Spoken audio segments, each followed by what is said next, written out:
At my son's wedding reception on September 14th, 2025, my new daughter-in-law whispered to her maid of honor loud enough for me to hear, "At least Jordan's extended family has some class.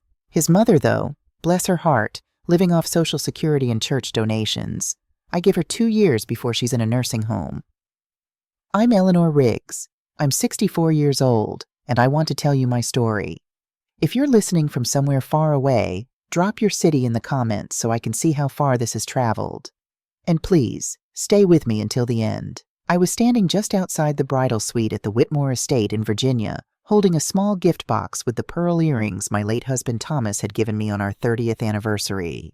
I'd planned to give them to Vanessa as a welcome to the family. Instead, I quietly set the box on a side table, smoothed down my navy blue dress from Macy's, the one I'd paid $147 for, and walked back to the reception with my head high. I didn't cry. I didn't confront her. I simply smiled, found my assigned seat at table 12 in the corner, and watched my son Jordan dance with his bride under $40,000 worth of crystal chandeliers. Because here's what Vanessa Whitmore didn't know. I wasn't living off Social Security.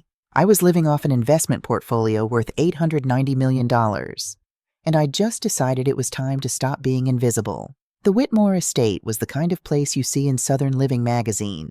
53 acres of perfectly manicured grounds, a private chapel that seated 300, and gardens that probably cost more than most people's houses. Spanish moss hung from ancient oak trees, and white roses lined every pathway. The whole property screamed old money, the kind that came with history and expectations. I'd arrived at the estate that morning in my 2018 Honda Accord, the silver one with 67,000 miles on it that I bought used from a CarMax in Richmond. I parked it between a Mercedes G-Wagon and a Tesla Model X, and I could practically feel the judgment radiating from the valet's polite smile. "Mrs. Riggs?" he'd asked, checking his list. "You're with the groom's party?" "That's right, mother of the groom." He'd glanced at my car, then at me, a 64-year-old black woman in a simple dress and comfortable shoes, and I could see him doing the math that didn't add up. How did Jordan, a successful marketing manager at a tech firm, end up with a mother who drove a 6-year-old Honda? I'd learned a long time ago that people see what they expect to see. They saw a widow living modestly. They didn't see the woman who'd graduated from MIT in 1983, one of 12 black women in her engineering class. They didn't see the patient investor who'd turned $28 million into $890 million over 15 years. They just saw an elderly black woman who probably needed help finding her seat. And that was exactly how I liked it. The ceremony itself was beautiful. Vanessa walked down the aisle in a Vera Wang dress. I knew because I'd overheard her mother Patricia telling someone it cost $32,000, not including alterations. She looked stunning, I'll give her that. Blonde hair, perfectly styled, makeup flawless, every inch the Virginia debutante she'd been raised to be. Jordan stood at the altar in his custom tuxedo, and my heart ached seeing him so happy. My boy, 33 years old, 6 feet tall with his father's brown eyes and my stubborn chin. He'd built his career himself, working his way up from junior marketing associate to senior manager at TechVision Solutions. He earned $140,000 a year, had saved for 3 years to afford the down payment on his townhouse in Richmond, and was so proud of what he'd accomplished on his own. Because that's what Thomas and I had wanted for him. Independence.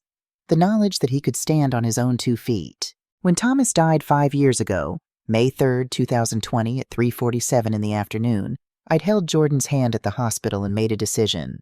I wouldn't tell him about the money. Not yet. Thomas and I had always agreed. We'd let our son build his own life first, make his own success, so he'd never question whether he'd earned what he had. But watching him marry Vanessa Whitmore, I was starting to wonder if we'd made a mistake.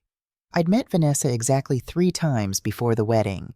The first time was 8 months ago, January 2025, when Jordan brought her to Sunday dinner at my apartment.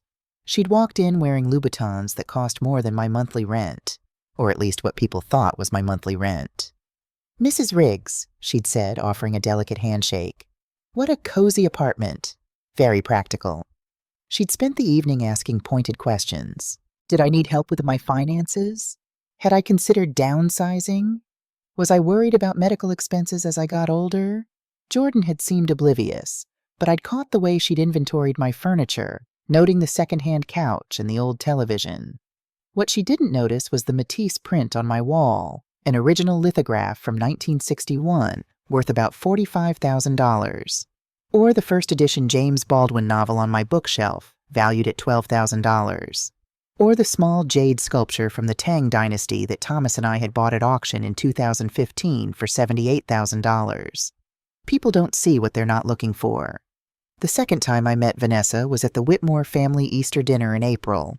That's when I met her parents, Richard Whitmore, 62, former CEO of Whitmore Industries, and Patricia Whitmore, 59, a woman who introduced herself by mentioning she'd been in the junior league for 35 years. Richard had barely looked at me during dinner. Patricia had been polite. The kind of polite that Southern women perfect, where every compliment has an edge. "Eleanor, you must share your secret," she'd said over dessert. "How do you manage on a fixed income these days? Everything is so expensive." "I get by," I'd said simply. Thomas left me comfortable enough. Comfortable was doing a lot of work in that sentence. The third time I saw Vanessa was at the rehearsal dinner last night. She'd seated me at a table with Jordan's cousins and some distant family friends. Not at the main family table. When I'd arrived, she'd handed me an envelope. "Eleanor, I took the liberty of researching some senior living communities in Richmond. There are some lovely places with sliding scale fees based on income. I know Jordan worries about you living alone." I'd taken the envelope. It had brochures for 3 assisted living facilities, and smiled. "That's thoughtful, dear. I'll look into it." I didn't mention that I owned the building those facilities were in, all 3 of them, through a property investment company I'd established in 2018.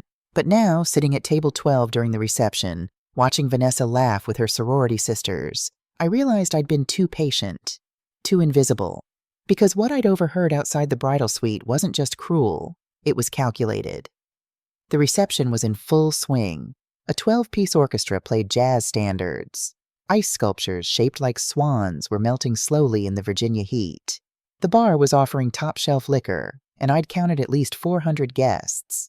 The whole event probably cost $300,000, maybe more.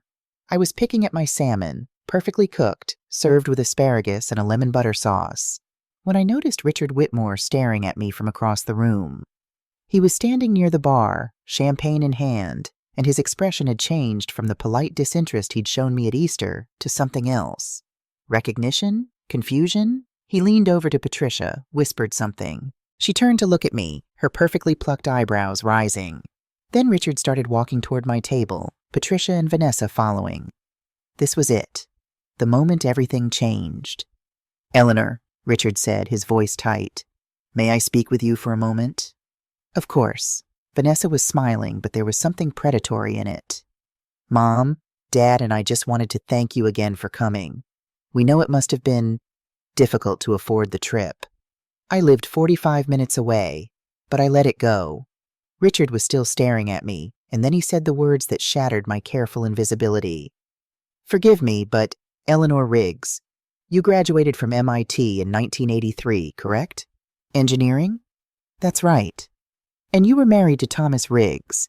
He held the patent for the Riggs-Caldwell power management system for mobile devices." My stomach tightened. "Yes, I thought so." Richard's face had gone pale. "We met briefly, 3 years ago, at the Riggs-Caldwell Holdings acquisition meeting for Whitmore Industries." The air seemed to leave the room. Vanessa's smile froze. Patricia's champagne glass stopped halfway to her lips. "You were at that meeting," Richard continued, his voice barely above a whisper. "You sat in the back, didn't speak, let your lawyers handle everything. But I remember thinking, you had the bearing of someone who'd made important decisions before." "Mr. Whitmore, I think you're confused." "You bought my company." His voice cracked. "You're the investor, the silent partner in the shell corporation that acquired Whitmore Industries for $580 million. Vanessa's face had gone from predatory to panicked.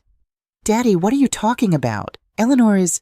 She's living on Social Security. Jordan said..." "Jordan doesn't know," I said quietly. And with those 3 words, 15 years of carefully constructed privacy collapsed. I excused myself before Richard could ask more questions, before Vanessa could recover from her shock, before the whispers could start spreading through the reception like wildfire. "I'm tired," I said simply. It's been a long day. Congratulations again. I walked out of the Whitmore estate with my head high, found my Honda Accord among the luxury vehicles, and drove home through the Virginia countryside as the sun set behind the Blue Ridge Mountains. My apartment was in a modest complex in Richmond, 20 minutes from downtown.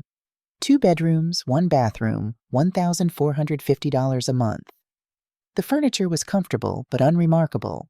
IKEA mixed with pieces I'd collected over the years. The television was 10 years old. The kitchen appliances were builder grade. But there were signs if you knew where to look. The art on the walls, the first edition books, the jade sculpture, the small Tiffany lamp in the corner that I'd bought at auction for $23,000, the Persian rug under the coffee table, worth $67,000, that most people assumed was a knockoff from Target. I poured myself 2 fingers of Macallan 25, a $1,800 bottle of scotch that I kept in a plain decanter, and sat by the window, looking out at the parking lot where my Honda sat next to a Kia and a Ford pickup. Thomas and I had made our decision in 2012, the year the patent sold. We were sitting in our small house in Austin, the one we'd bought in 1995 for $145,000, and the patent lawyer had just told us the sale price, $28 million. "We can't tell Jordan," Thomas had said immediately. "Not yet." "He's 24, I'd agreed. "He hasn't found his path yet. If he knows we have this kind of money, he'll never know what he's capable of on his own." So we'd told Jordan we'd received a comfortable settlement. Maybe $2 million, we'd suggested. Enough to retire early, nothing extravagant. He'd been happy for us, given us a hug, and gone back to his entry-level marketing job making $42,000 a year. And Thomas and I had started investing. We were both engineers. We understood systems, patterns, risk assessment. Thomas had a gift for spotting undervalued opportunities, companies with solid fundamentals but temporary problems. I had a talent for patience, for holding investments through volatility, for knowing when to sell and when to wait. By 2015, our $28 million had grown to $52 million. By 2018, we'd crossed $200 million. We'd invested in tech startups, yes, but also in real estate in emerging markets, Atlanta, Charlotte, Austin. We'd bought into green energy companies before they were fashionable. We'd found small Black-owned businesses with brilliant founders who couldn't get traditional funding, and we'd quietly backed them. When Thomas died in 2020, our portfolio was worth $687 million.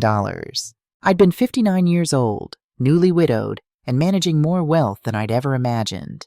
And I'd made another decision. I would keep investing, keep growing what Thomas and I had built, and I would use it carefully. In 2022, I'd heard that Whitmore Industries was struggling. Richard Whitmore had over-leveraged the company buying smaller competitors, and when the economy tightened, the debt became unmanageable. The company was heading for bankruptcy, which would have meant 300 people losing their jobs. But the core business was solid. Whitmore Industries manufactured precision instruments for medical devices, and they had an excellent reputation. More importantly, they had a program that recruited and trained engineers from HBCUs, historically black colleges and universities. It was one of the few companies in Virginia actively trying to diversify their workforce. So I'd bought it. Through a shell corporation called Riggs Caldwell Holdings, through lawyers who negotiated on my behalf, through careful legal structures that kept my identity private. I'd paid $580 million for the company, brought in professional management, restructured the debt, and let it thrive. Richard Whitmore had walked away with enough money to maintain his lifestyle, though probably not enough to maintain his pride. He'd gone from CEO of his own company to consultant, a position I'd arranged that paid him $250,000 a year to basically do nothing. And now his daughter had married my son, and Richard had recognized me, and everything was about to get complicated. My phone buzzed. Jordan. "Mom, what the hell just happened? Mr. Whitmore pulled me aside after you left. He's asking about Dad's patents, about your business investments. Mom, he said you bought his company. That's crazy, right?" I closed my eyes. "Jordan, we need to talk. Can you come over tomorrow morning?" "Mom, tomorrow, baby. First thing. There are things about your father and me that you don't know." Silence on the other end. Then, "How much don't I know?" "Everything, Jordan. I need to tell you everything." After he hung up, I sat in the dark apartment for a long time, holding my glass of expensive scotch in my unremarkable living room, and I thought about the choice Thomas and I had made 15 years ago. We'd wanted Jordan to be independent, to know his own worth, to build something with his own hands. But in protecting him from wealth, had we left him vulnerable to Vanessa? Jordan arrived at 7:03 a.m., looking like he hadn't slept. He was still in the clothes from last night. The reception had gone until midnight, and his eyes had that haunted look of someone whose reality had shifted overnight. I'd made coffee. The good stuff, Jamaican Blue Mountain that cost $50 per pound, but I served it in my regular ceramic mugs from Target. Even now, habits died hard. "Mom," he said, sitting down at my small kitchen table, "Vanessa stayed up all night Googling you. She found a photo from the Whitmore Industries acquisition signing. It's grainy, taken from across the room, but..." He pulled out his phone, showed me. I recognized the image. September 2022, the law offices of Sullivan and Associates in Richmond. I was in the background, barely visible, wearing a navy blue dress and speaking with my attorney. "That's you," Jordan said. It wasn't a question. "Yes. So Richard Whitmore isn't crazy. You really bought his company." I did. "For how much?" I took a sip of coffee. $580 million. Jordan's mug slipped, coffee splashing onto the table. I grabbed a dish towel, started cleaning up, but he caught my wrist. "Mom, 500 and... Did you just say million?" "Yes, baby." "Where did you get $580 million? His voice was rising now, not quite yelling, but getting there. "Dad's patent sold for what? A couple million? You said you were comfortable. You said you could retire early, but you've been living here, in this apartment, driving that Honda." "The patent sold for $28 million, I said quietly. "In 2012. Your father and I invested it. By the time he died, our portfolio was worth $687 million. Today, it's worth approximately $890 million. The silence that followed was absolute. Outside, I could hear someone starting their car, a dog barking in the distance. Inside my kitchen, my son stared at me like I was a stranger. 800, he couldn't finish the sentence. 90 million, give or take, depending on the market. Jordan stood up, started pacing my small kitchen. 5 steps one way, 5 steps back. "I don't understand. You've been living like... this apartment, your car, your clothes, are exactly what I want," I said firmly. "Jordan, sit down. Let me explain." He sat, but his hands were shaking. "When your father and I got that money in 2012, I began, you were 24. You'd just finished your master's degree. You were starting your first real job, and you were so proud of yourself. Do you remember?" "I was making $42,000 a year," he said slowly. "I thought I was rich. You were proud. And your father and I, we remembered what it was like to be young, to build something, to know you'd earned what you had. Do you know how hard it was for me to get hired out of MIT in 1983? You've told me you applied to 63 companies. 67, I corrected. 67 companies. I got 3 interviews. You know why? Because I was a black woman in engineering, and they could barely imagine me in the room, let alone at the drafting table. Finally, Harold Jameson at Caldwell Technologies took a chance on me. He said, "Eleanor, I'm not doing you a favor. I'd be stupid to pass on talent because of what you look like." Jordan was listening now, really listening. "It took me 7 years to make senior engineer. 7 years of being twice as good to get half the credit. And your father? He was brilliant, Jordan, but he got passed over for promotion 4 times before they finally made him lead engineer. 4 times, watching white men with less experience get the positions he deserved." "I know, Mom. I know it was hard. We wanted better for you," I said. "And we got it. You grew up in a different world. Still not perfect, but better. You went to good schools. You got hired based on your merit. You built a career. And you did it all yourself, baby. Every promotion, every success, that was you." "But I could have..."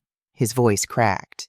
"Mom, I've been killing myself. 70-hour weeks, saving every penny for the down payment on my townhouse. I had to take a second mortgage to afford the wedding because Vanessa wanted..." He stopped, looked at me. "Vanessa." "Yes." "She doesn't know, does she? She married me thinking..." He laughed, a bitter sound. She married me thinking I was just a middle-class guy with a mom living on Social Security. I didn't answer. Didn't need to. When I met Vanessa last January, Jordan said slowly, she asked about you that first night. Remember? She wanted to know about your financial situation, whether you owned your apartment, whether you needed help. I thought she was being thoughtful. Maybe she was. Mom, she gave you brochures for assisted living facilities last night, with sliding scale fees based on income. She thinks you're poor. I know what she thinks. And her parents think, he stopped. Oh God. Richard Whitmore recognized you at the wedding. He knows you bought his company. He knows you have money. Probably. So Vanessa knows by now. Almost certainly. Jordan put his head in his hands. She's going to call any minute. As if on cue, his phone rang. Vanessa's name lit up the screen. Jordan stared at his phone, then at me. What do I tell her? The truth, I said. Tell her you're with me and we're talking. Tell her we'll call her back later. He answered, put it on speaker. Vanessa, hey, I'm with my mom right now. Jordan, I need you to come home. Her voice was tight, controlled. There's something we need to discuss about your mother's financial situation. I know. She's telling me now. A pause. She's there? Put her on. Vanessa? Put her on the phone, Jordan. I took the phone. Hello, Vanessa. Eleanor. The sweetness from yesterday was gone entirely. I think we need to have a family conversation. Would you be available for lunch today? Say 1 o'clock at the Ivy Room? The Ivy Room was the most expensive restaurant in Richmond. Prix menu started at $150 per person. That works, I said. Jordan and I will meet you there. Just to be clear, Vanessa said, her voice sharp now, I'm inviting my parents as well. I think we all need to be on the same page about family finances. Of course. See you at 1. After I hung up, Jordan looked at me. She's bringing her parents? Mom, this is going to be a confrontation, I know. I stood up, started clearing the coffee mugs. Jordan, there's more I need to tell you before we go to that lunch. Sit back down. For the next hour, I walked my son through 15 years of financial history. I showed him documents I kept in a safety deposit box at the bank, a box he didn't know existed. I explained every investment, every decision, every carefully constructed step.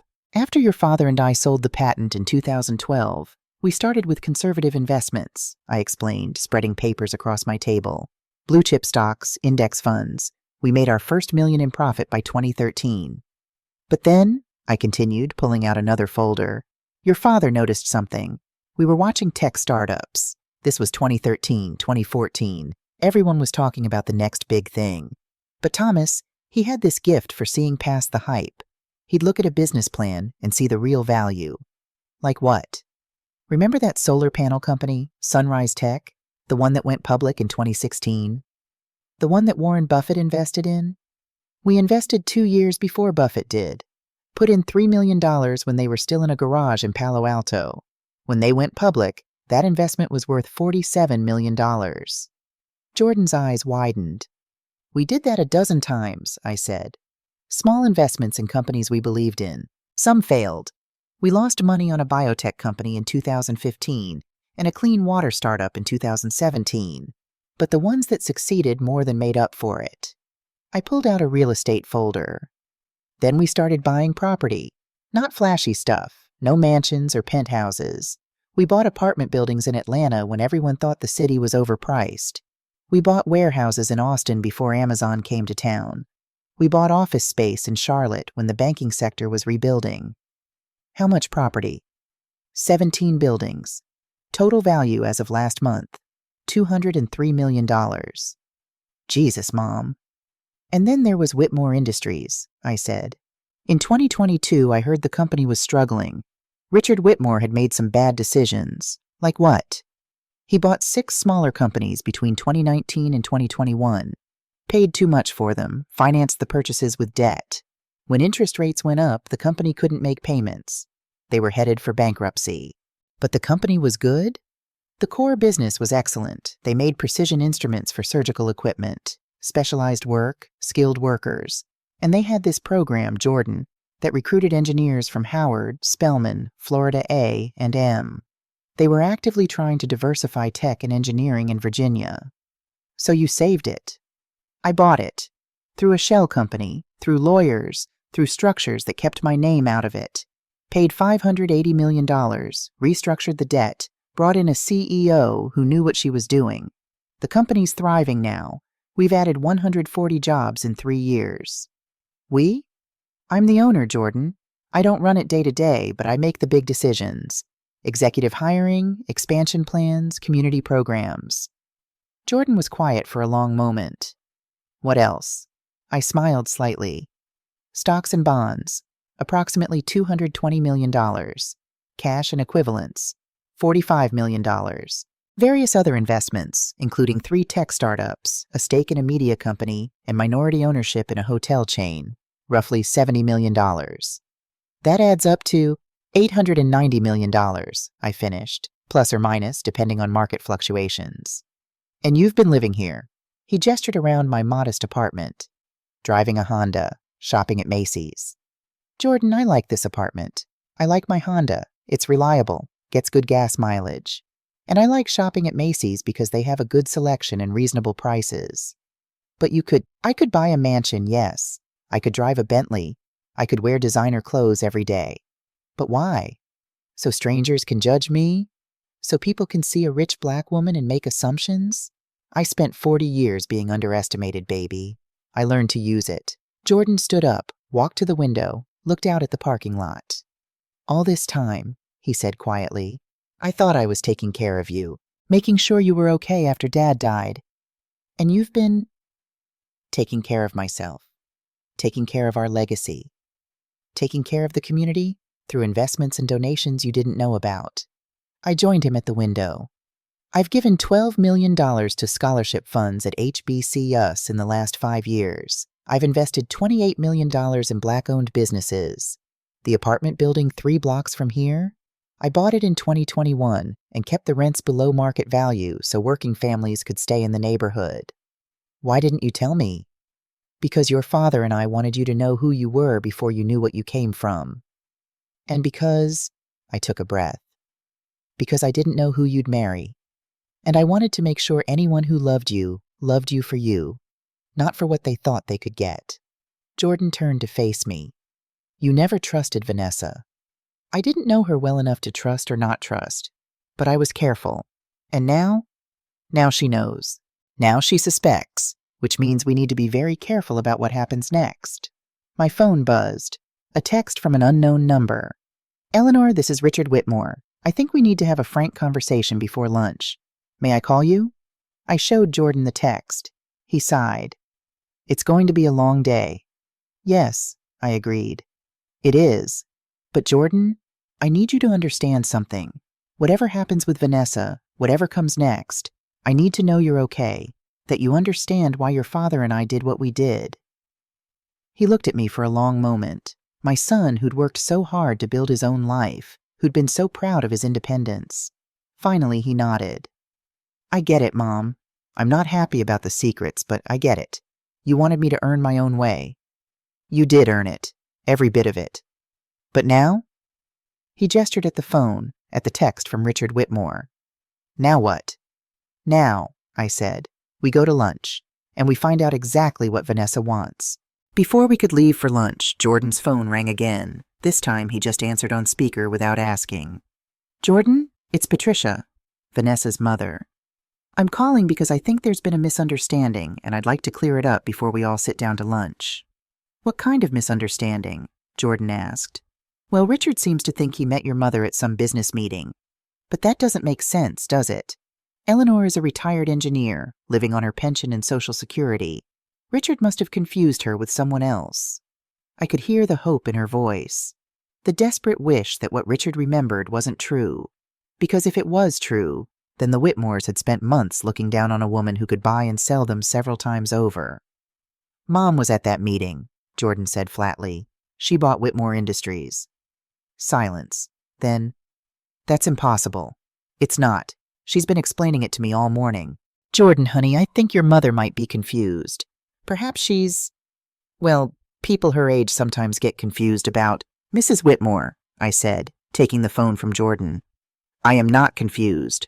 I bought your husband's company in September 2022 for $580 million through a shell corporation called Riggs Caldwell Holdings. The deal was managed by Sullivan and Associates, and the closing took place on September 23rd at 2 p.m. Your husband received $580 million, paid out over 3 years with the final payment made this past March. Would you like me to send you the wire transfer receipts? Another long silence. Then Patricia's voice, much smaller now. You're serious? Completely. But why would someone with that kind of money live in a modest apartment and drive a Honda Accord? Because I like it. Because privacy matters to me. Because I learned a long time ago that wealth is easier to protect when people don't know you have it. Does Jordan know? Did he know when he married Vanessa? I found out this morning, Jordan said. Mom never told me about any of this. So when Patricia trailed off. I could imagine her remembering every interaction we'd had, every subtle insult, every suggestion that I needed help managing my finances. Yes, Mrs. Whitmore, I heard all of it. I just chose not to respond. Oh my God, Patricia whispered. Vanessa doesn't fully know yet. She knows something's off, but she doesn't know the extent. Eleanor, please, before lunch, can we what? Pretend this conversation didn't happen? Agree to keep things quiet? I just think we should approach this carefully. As a family, there's no need for anyone to be embarrassed. I'm not embarrassed, I said calmly. Are you? Patricia hung up without answering. Jordan was staring at his phone. Mom, what's going to happen at lunch? Honestly, I think Vanessa and her parents are going to try to find some way to benefit from this situation. They'll probably suggest some kind of family financial structure, maybe a trust or foundation. Something that gives them access to my money while framing it as bringing the family together. That's cynical. That's realistic. I looked at my son. Jordan, I need to ask you something, and I need you to be honest. Do you love Vanessa? He was quiet for so long I thought he wouldn't answer. Finally, I thought I did. We dated for 8 months before I proposed.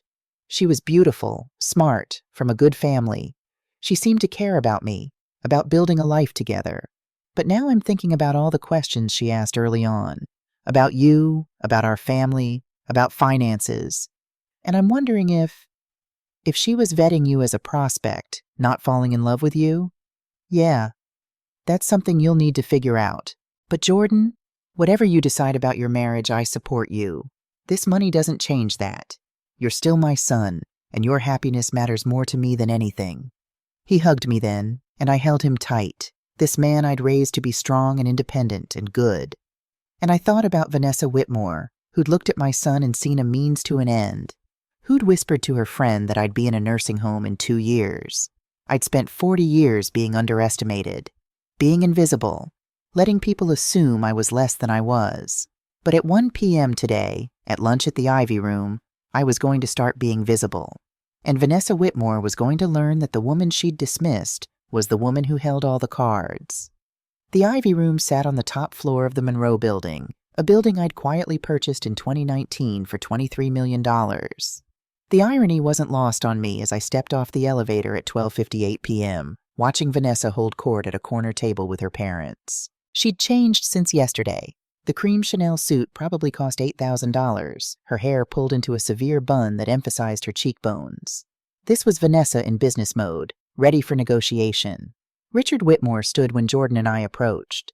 I noticed his cufflinks, the same sterling silver ones he'd worn when signing away his company 3 years ago. His hands had shaken then, too. Eleanor, he said formally, thank you for coming. Patricia couldn't meet my eyes. She clutched her Hermes Birkin, $40,000 worth of status symbol, like a shield. All that money on her arm while drowning in debt. I recognized the performance. I'd spent 40 years watching people choose appearance over substance. We've ordered champagne, Vanessa announced. Dom Perignon, to celebrate family. The bottle sat in ice, $450. A power play wrapped in politeness. How thoughtful, I said, sitting down. Jordan pulled out my chair, then sat beside me. United Front. The maitre d' appeared. Your private dining room is ready, Mrs. Riggs. Of course they'd requested privacy. This was an ambush dressed as a family lunch. The private room was all dark wood and crystal, 5 place settings, untouched food, and one very expensive bottle of champagne that no one was drinking. Richard broke first. Eleanor, I've been thinking about our conversation yesterday, about Whitmore Industries. I realize now that the sale was more complicated than I understood. You mean you realized I'm the one who bought it? Yes, he cleared his throat. For $580 million, through Riggs Caldwell Holdings. Vanessa leaned forward, her smile sharp. Which is why I thought we should have this conversation. As family. Because families should be transparent with each other, don't you think? Absolutely, I agreed. Transparency is important. Good. She pulled out a leather folder, embossed with her initials. Then you'll appreciate the proposal I've put together. I had my colleague from Wharton, she's a wealth management attorney, draft this up this morning. She slid the folder across. Inside, 23 pages of legal language. But I'd been reading investment documents for 15 years. I saw what mattered. Family Foundation. Initial funding. $50 million. Board. 5 equal trustees. Annual distributions. See $2.5 million for family expenses. Trustee compensation. $200,000 per year each. This is very thorough, I said calmly. You put this together since 6 a.m.? I called Monica early. She understood the urgency of bringing our family together financially. I closed the folder. So let me understand. I give you $50 million, then pay each of you $200,000 annually to help me manage my own money? It's not about the money, Eleanor. It's about legacy. About building something together as a family. Like the legacy I've already built? The $12 million I've donated to HBCU scholarships? The $28 million I've invested in Black-owned businesses? The apartment building I bought to keep rents affordable for working families? The silence was absolute. Patricia found her voice first. You've been giving away millions? Investing. Donating? Yes. Quietly. For years. I don't need a family foundation to do good work. I've been doing it. Without telling anyone? Vanessa's composure was cracking. Without involving the family? What family? I asked. Jordan didn't know because his father and I chose that. You've been family for exactly 36 hours. Why would I consult you on decisions I've made for 15 years? Because that's what families do. They share resources. They support each other. Did you share with me? I interrupted. When you thought I was poor? When you gave me brochures for assisted living facilities? When you whispered to your maid of honor that I'd be in a nursing home in 2 years? Vanessa went white. You heard that. Every word. I was right outside the bridal suite. Jordan put his head in his hands. Richard looked like he wanted to disappear. I pulled out my phone. Let me save us all some time. James, are you there? Right here, Eleanor. James Sullivan's voice came through speaker. My financial advisor for 11 years. Current portfolio value? As of Friday close, $891.7 million. Real estate holdings at $203 million. Equity in Whitmore Industries approximately $640 million. Stocks and bonds at $220 million. Liquid assets at $47 million. And Richard's consulting contract? Annual payment of $250,000 through 2027. Thank you. I hung up and looked at Richard. You've been living off my generosity for 3 years. The consulting fee? I arranged it. Your country club membership that got sponsored last year? Me. The grant for your wife's charity board? Also me. Richard's face had gone from red to ashen. Why would you do that? Because I understood what it felt like to lose something you built. Because I wanted to preserve your dignity. I turned to Vanessa. And because I thought maybe, just maybe, the woman marrying my son had been raised with some grace. I stood. I was wrong about that part. 3 days later, James Sullivan's office. Floor-to-ceiling windows overlooking the James River. But I wasn't interested in the view. Tell me everything, I said. James had spent 72 hours conducting a financial investigation into Vanessa Whitmore. The kind of discreet research wealthy families did before marriages, except we were doing it after the wedding.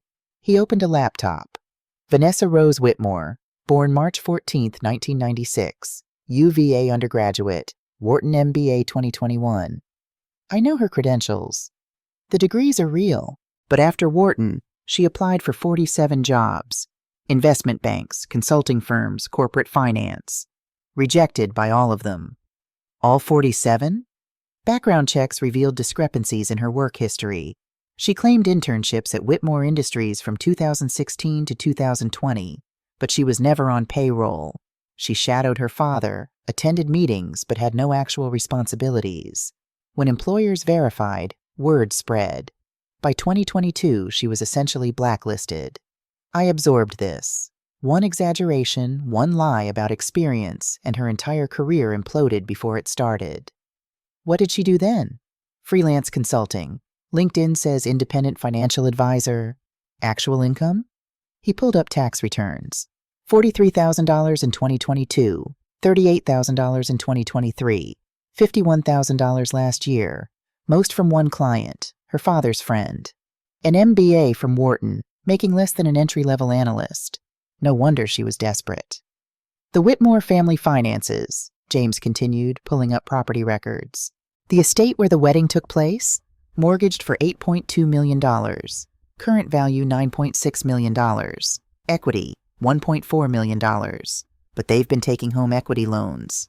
Last one, March 2024, $400,000. What are they spending on? Maintenance. The estate costs $45,000 monthly. Property taxes, staff, utilities. Richard's consulting income is $250,000 annually, about $21,000 monthly after taxes. Patricia has no income. They're running a $24,000 monthly deficit. They're burning through equity to maintain appearances. At current rate, they'll have to sell within 18 months. And their personal finances? James opened another file. 3 maxed credit cards totaling $127,000. Car loans on a Mercedes and BMW, $89,000. Country club back dues, $34,000. And the wedding? Personal loan for $350,000 from a private lender, 12% interest. First payment due in 2 weeks, $4,200 monthly. The picture was devastatingly clear. The Whitmores were drowning, desperately maintaining a facade, and Vanessa had just discovered she'd married into what she thought might save them all. One more thing, James said quietly. Vanessa hired a private investigator 2 weeks ago, David Chen. He's been researching your ownership of Riggs Caldwell Holdings. My stomach tightened. What has he found? Not much. Your privacy structures are solid. He confirmed you were at the acquisition meeting, traced the shell company to a law firm, but actual ownership is buried under multiple corporate layers. However, Eleanor, he hesitated. She also contacted an attorney, Mark Sterling, Family Law and Estate Disputes. He handed me a printed email. Dear Mr. Riggs, I represent your wife, Vanessa Riggs, regarding undisclosed family assets that may impact your marriage's financial security. Virginia is an equitable distribution state. We request full financial disclosure from all family members to ensure proper planning and protection of marital assets. Please respond within 10 business days. Sincerely, Mark Sterling, Esquire. She's threatening legal action, I said slowly, to force disclosure of my finances. She's building a case. If Jordan files for divorce, she'll argue misrepresentation. She'll claim entitlement to information about family assets. It's legally weak, but she could make your life difficult for years. I looked out at the river, boats moving peacefully downstream. Meanwhile, my carefully protected privacy was unraveling. What does she want? I asked. James was quiet. Then, I think she's desperate. Her family's broke, she can't get hired, and she just discovered her mother-in-law is worth $890 million. She's terrified that door will close before she gets through it.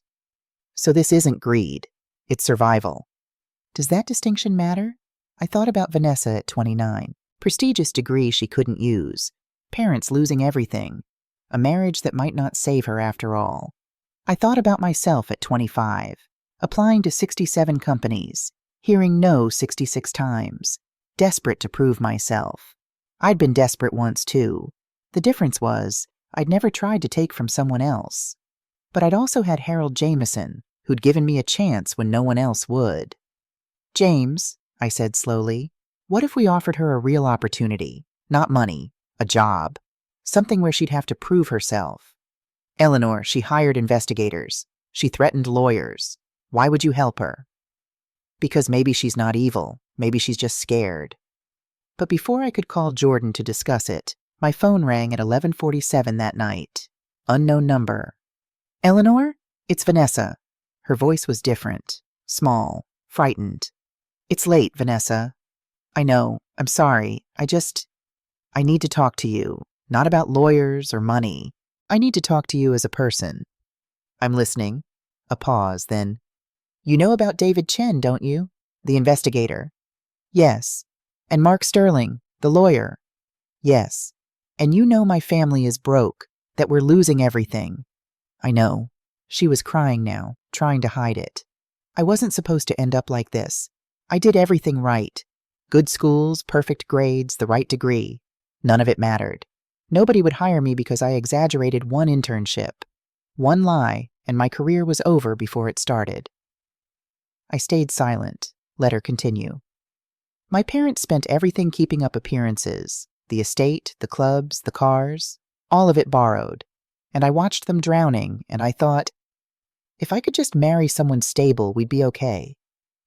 So you found Jordan. I found Jordan, and I liked him, Eleanor. I really did. He was kind and hardworking and good. I thought I could love him, that maybe if I built a life with him, I could stop being scared. And then you found out about me. And everything changed, she whispered. Suddenly I wasn't marrying into stability. I was marrying into real wealth, the kind that could save my parents, save me, save everything. And I panicked. I hired David because I needed to know it was real. I called Mark because I was terrified it would disappear before you could access it. Yes. Full sobs now. I know how that sounds. I know what you think of me, but my father is losing his grandfather's home, and my mother doesn't know how to be anything less than what she is, and I thought if I could just secure something, I could fix it all. By taking from me, by asking for help, by trying to... God, I don't even know. I'm just scared, and I don't know how to fix this, and I treated you terribly, and I'm so sorry. I was quiet, listening to her cry.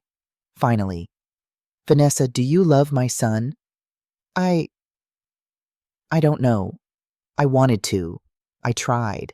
But I don't know if I ever gave us a real chance, or if I was always just seeing him as a solution. At least she was honest. Okay, I said. Tomorrow, 2:00, my apartment.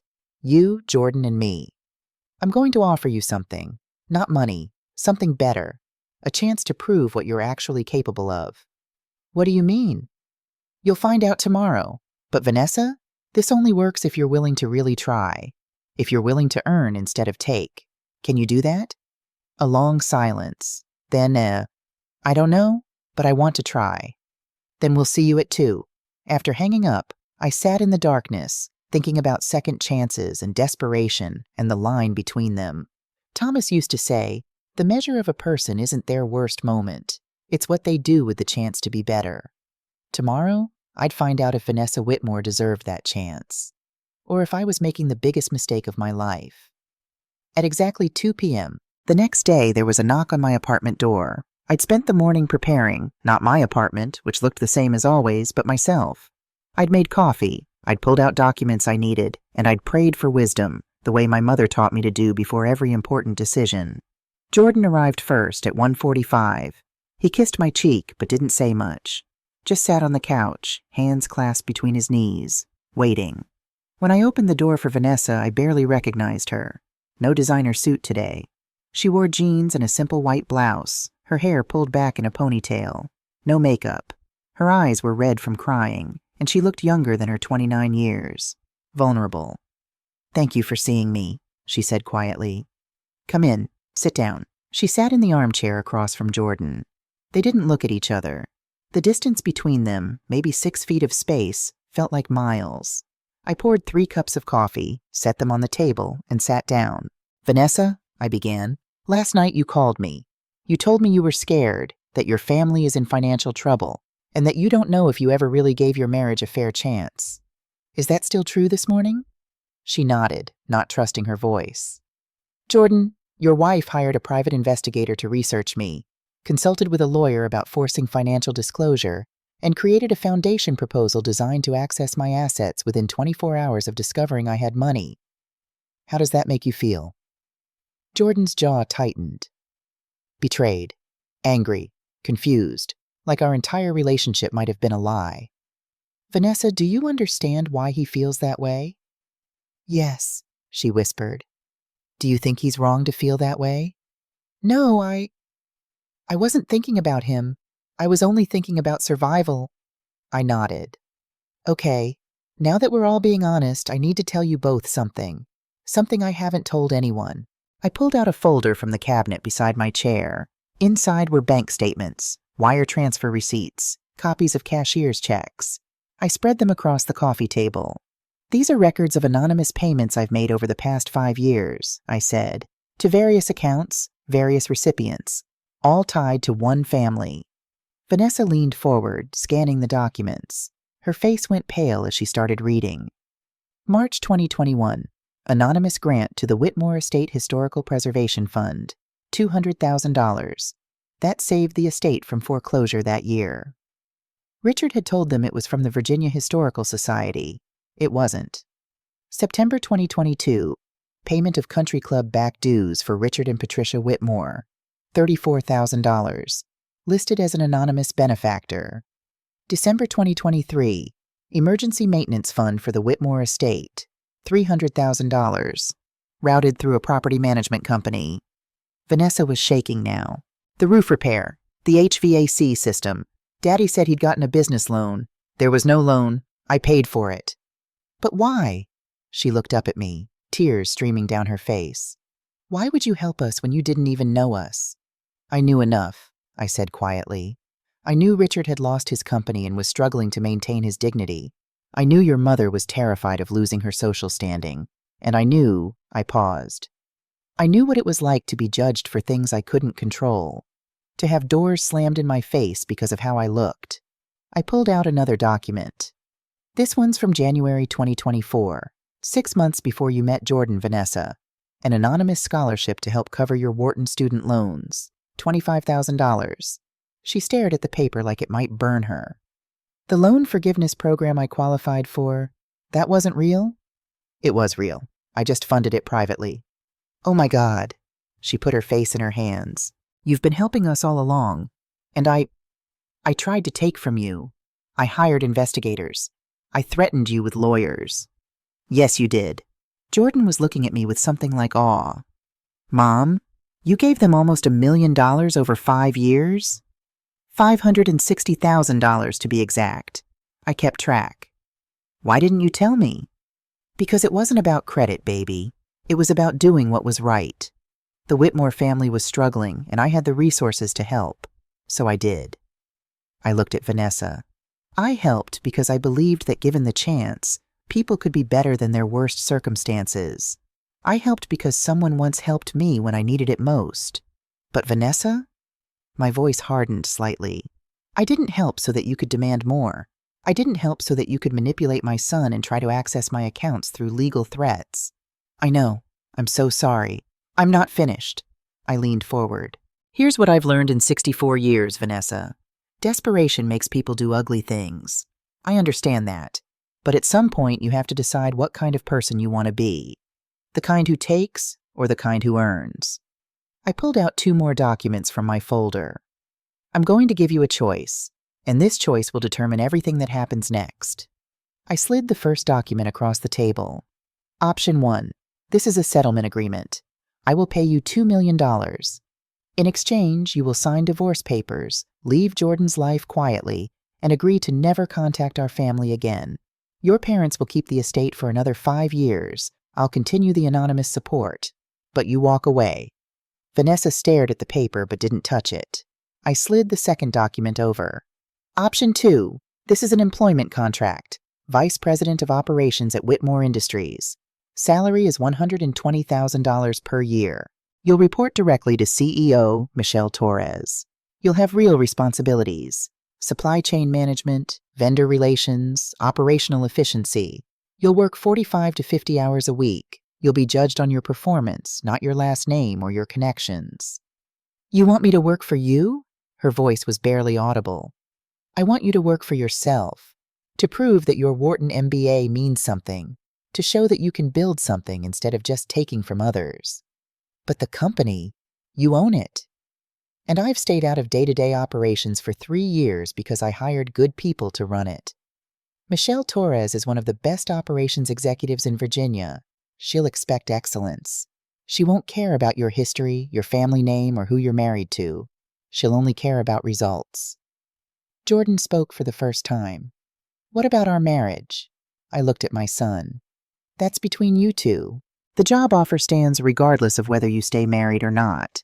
But if Vanessa takes this position, I need to know you're both committed to figuring out what your relationship really is. Not what it could do for anyone financially, but what it actually means to both of you. And if she takes the money instead? Jordan asked. Then you'll know she chose the easy way out, and you can make your decision about your marriage based on that.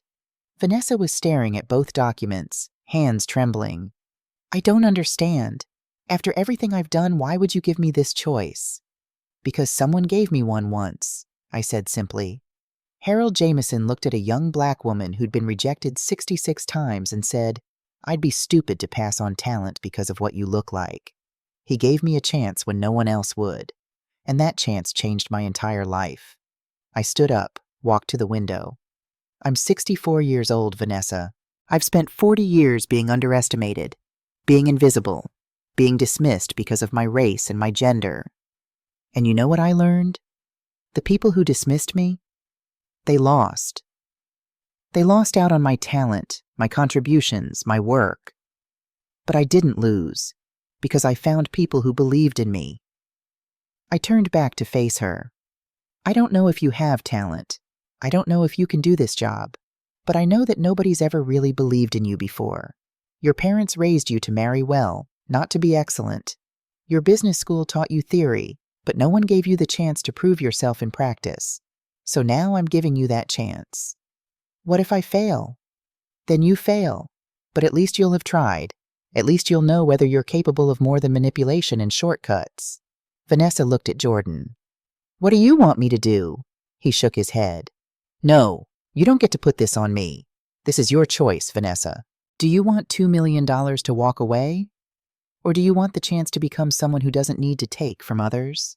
The silence stretched for what felt like hours, but was probably only 2 minutes. Vanessa looked at the settlement agreement. $2 million for a clean break.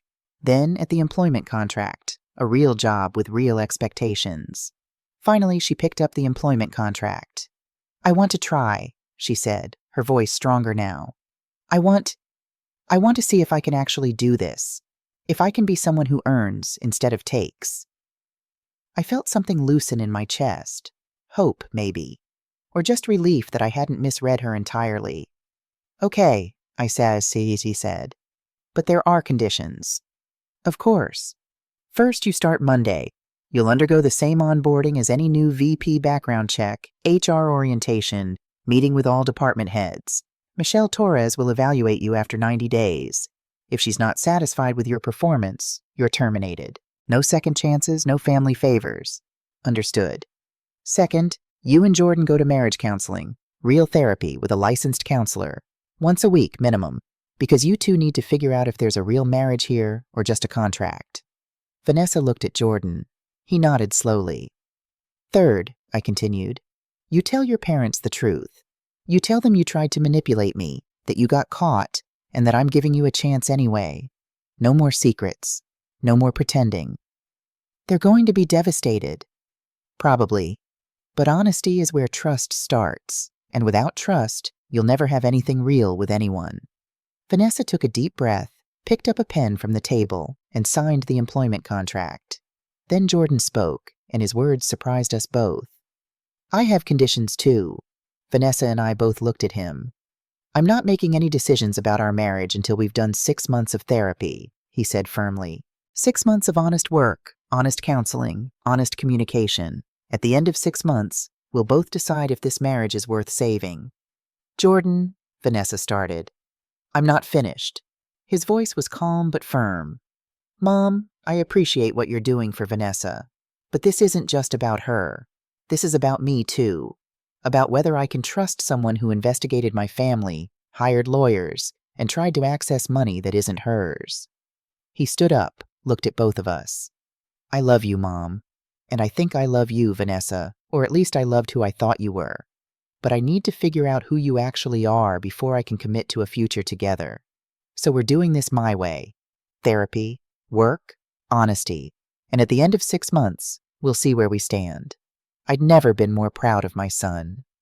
That's fair, Vanessa said quietly. That's more than fair. Thank you, Jordan.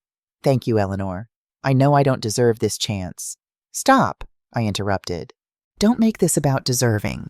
Just make it about doing. Show up, work hard, be honest. That's all anyone can ask. That evening, Vanessa called her parents and asked them to come to my apartment. Richard and Patricia arrived at 6:30, clearly expecting another confrontation. Instead, they found their daughter sitting calmly with Jordan and me, and a story to tell them. Vanessa didn't spare herself. She told them about the private investigator, the lawyer, the foundation proposal. She told them about the phone call at midnight and the choice I'd given her. And I chose the job, she finished. I'm going to work at Whitmore Industries. I'm going to try to prove I'm capable of more than what I've been. Patricia's face had gone through a range of emotions: shock, shame, horror, and finally something that might have been pride. You're going to work for your living? I'm going to work, period. Whether it's for my living or just for my self-respect, I don't know yet. But I'm going to try. Richard turned to me. Eleanor, I don't understand. After what she did, after what we all... Why?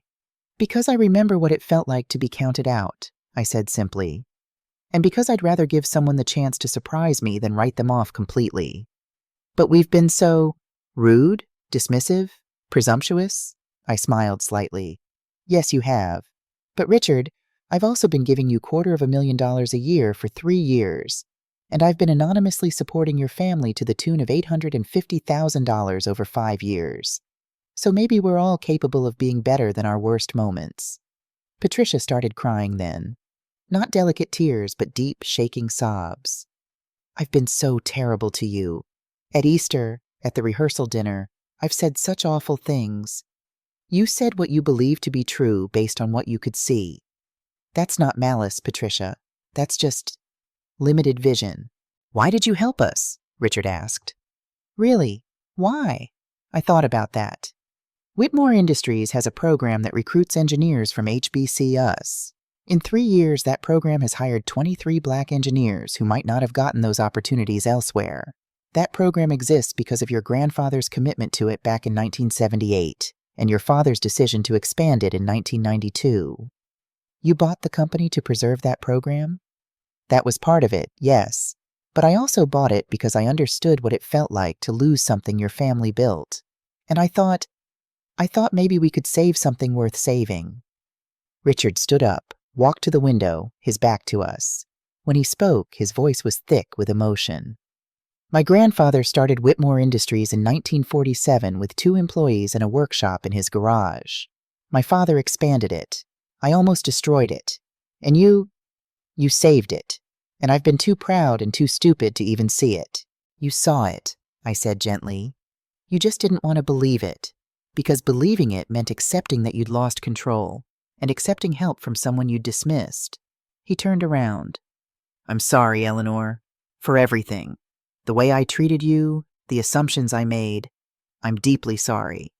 I accept your apology. Now the question is, what do we do moving forward? I'm standing on the small balcony of my apartment, watching the sun set over Richmond, when my phone buzzes. It's a photo from Jordan.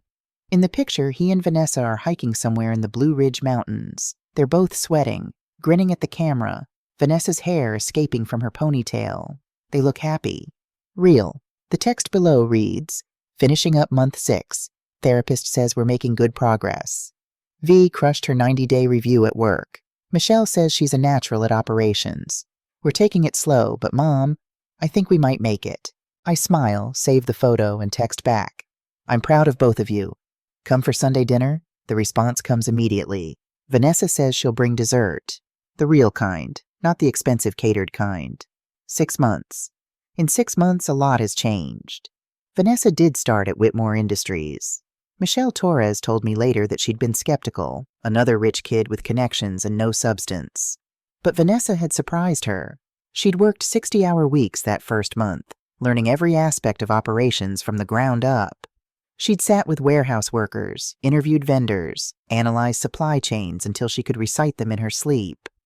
She's hungry, Michelle had told me at month 3. And not hungry for money. Hungry to prove something.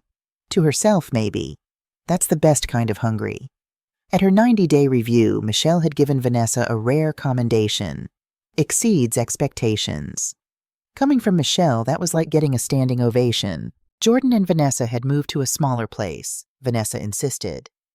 I need to live within my means, she told Jordan. Our means, not your mother's. They'd rented a 2-bedroom apartment near the river, furnished it with IKEA and thrift store finds, and started building something real. The therapy was hard, apparently.